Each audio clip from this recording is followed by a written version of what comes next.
Good morning, everyone. Global News is reporting Nova Scotia to build 100% China-friendly website, navigate censorship in bid to grow commerce. Nova Scotia is looking to build a 100% China-friendly website as it continues to seek a productive trade relationship with the global trading power. But the creation of a China-friendly promotional website also means that Nova Scotia must comply with the country's strict internet censorship regulations, colloquially known as China's Great Firewall. Nova Scotia Business Inc., NSBI, the agency responsible for developing the province's business interests, issued a tender for the website on Friday, asking for web developers to create a website that would be launched by November 1. The tender was first reported by the Toronto Star on Friday. The documents indicate that NSBI wants to establish a website that would draw investors to Nova Scotia and find potential sale opportunities for Nova Scotia exporters. The tender specifies that the developer of the website must have, quote, the expertise to navigate China's digital restrictions. These restrictions filter everything that Chinese internet users see, blocking controversial content, including political speech, and restricting access to Western media outlets that are critical of China. NSBI says that in order to be 100% China-friendly, the website should be hosted in China, free of links to blocked sites, easily discoverable by Chinese search engines, and optimized for Chinese users. The decision is only the latest in a series of overtures by Premier Stephen McNeil's provincial government to court business interests in China, despite rising tensions between Canada and China. McNeil has made several trips to China since taking office in 2013 and also welcomed senior Communist Party officials to the province, being praised as a great friend to China as a result. The premier told reporters that it was best to maintain a dialogue and try to build relationships despite the worsening relations that followed the December arrest in Vancouver of Huawei Technologies executive Meng Wanzhou after an American request for her extradition. After Meng's arrest, China detained two Canadians, ex-diplomat Michael Korvig and entrepreneur Michael Spavor, and accused them of violating China's national security. China has also sentenced two Canadians to death for drug-related convictions and blocked key agricultural shipments. So it's interesting, the overtures that Nova Scotia is sending in that context, isn't it? And I mean, yeah, it's buried at the bottom of the article. At least the article mentions it. Good job, Global News. But interesting. What's Nova Scotia doing? Is that really the bonds you want to be strengthening right now in the context? Interesting stuff. Here is Christina Forbes tweeting, the ninth person sentenced in largest immigration fraud case in Canadian history.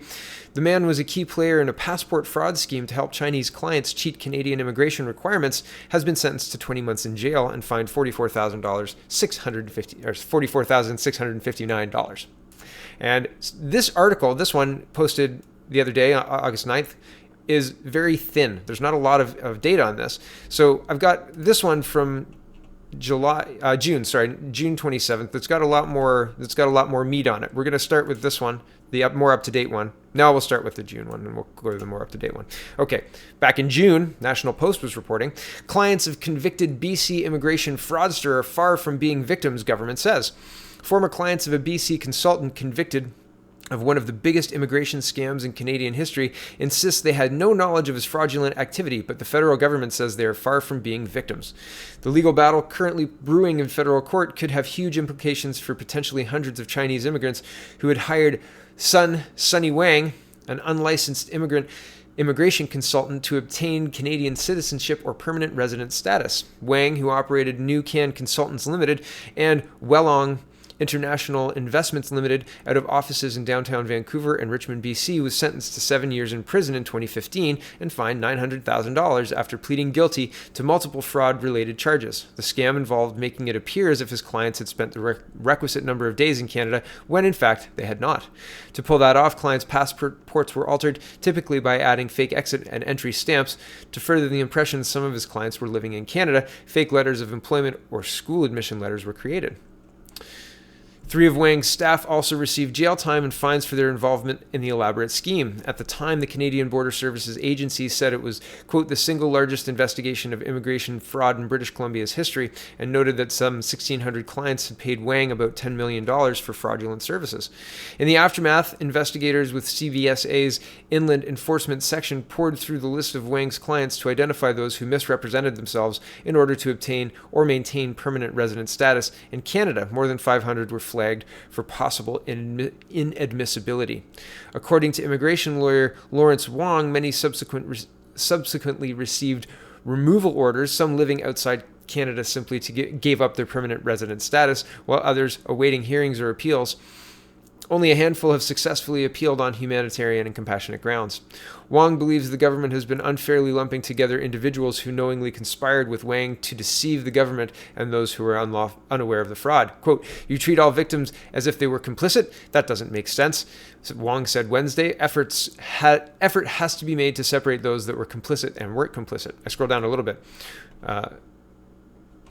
Wang, who is seeking to certify the case as a class action, is asking the court to declare the government has misapplied the law. Quote, "Despite the mountains of evidence Mr. Wang's fraudulent activities committed against his clients, the federal government chose to treat those clients as, quote, no less culpable, and has been seeking to remove them from Canada by alleging they committed misrepresentation," he wrote in the application. If the government is successful at removing Lin, Shou, and other former clients of Wang's from Canada, quote, "the consequences could be devastating, as many of these clients have Canadian spouses or Canadian-born young children." But in an aggressively worded response filed this month, federal lawyers said the applicants were clearly complicit in the fraud against the immigration system, and as such do not come to this court with clean hands. They allege the applicants, quote, "chose to retain an unscrupulous consultant expressly for the purpose of misleading Canadian immigration authorities into believing that they had maintained the required 2 years out of 5 residency while they resided actually in China." Whether they knew the consultant's actual machinations or the exact nature of his scheme is irrelevant. They stood to benefit significantly from them and now seek to maintain that benefit by suggesting that they are innocent victims. At the very least, the applicants were willfully blind to what was going on, the government lawyers write. Meanwhile, Wang, who is in his late 40s, is no longer in custody after being granted full parole in late 2017, records show. In its decision, the parole board said while it was concerned about the, quote, "depth and breadth of his offenses and suspicious that he was hiding money and avoiding paying his fines, Wang was a first-time offender with no known ties to organized crime or violence. He was released on these conditions: that he not associate with anyone believed to be involved in criminal activity, allow his parole supervisor to keep tabs on his finances, and remain gainfully employed or go back to school. Quote, "You must learn to earn legitimately for yourself," the parole decision said. And here's the update. And 9th person sentenced in largest immigration fraud case in Canadian history. Xiao He, I believe that's how you say his name, is named key player in passport scheme used by a company to cheat immigration requirements. A man found to be a key player in a passport fraud scheme used to help Chinese clients cheat Canadian immigration requirements has been sentenced to 20 months in jail and fined $44,659 for tax evasion in BC Provincial Court. Now, this is not Mr. Wang or Wong from the last article. This is a different person. So Xiao Feng, he pled guilty to one charge each of fraud, forgery, and tax evasion, and 4 charges under the Immigration and Refugee Protection Act. His offenses relate to 151 clients of Nucan Consultants Limited. He worked as an unlicensed immigration consultant for Nucan and was heavily involved in the company's China office. He's the 9th person to be sentenced in what is the single biggest immigration scam in Canadian history, involving over 1,600 clients.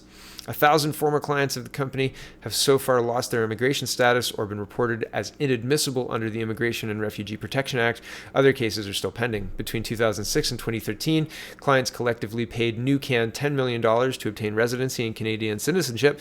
Nucan used illegal methods such as false passport entries, fake job offers, and bogus Canadian home addresses to skirt immigration rules, according to the Canadian Border Services Agency. In 2015, Sonny Wang, the man behind Nucan, was sentenced to 7 years in jail and ordered to pay fines totaling $920,000. Wang was released on early parole in 2017 despite not having paid the fines. In February of this year, BC's Civil Forfeiture Office started going after properties owned by Wang, claiming they were purchased with ill-gotten money and used to launder proceeds of crime. And that's the end of the article. So we've got a better picture of what their scheme was with this article. And this article is kind of strange because it highlights, Sonny Wang did 2 years and then was paroled and didn't pay the fines and now lives in his $1 million houses and in Canada, it looks like, on parole. So strange, right? Our legal system seems odd to me. Maybe, I don't know. It seems strange that that's all that happened, right? Weird. Anyway, links are in the description. I don't think this case is done. I think this is there's a couple more pieces of this case to fall in line. But yeah, I mean, these types of scams are happening, and they're not just happening in Richmond, BC. Thanks for watching, everybody. Check out thepeoplespartyofcanada.ca, and I've got another video coming right up. Thanks for watching, everybody. Have a great day.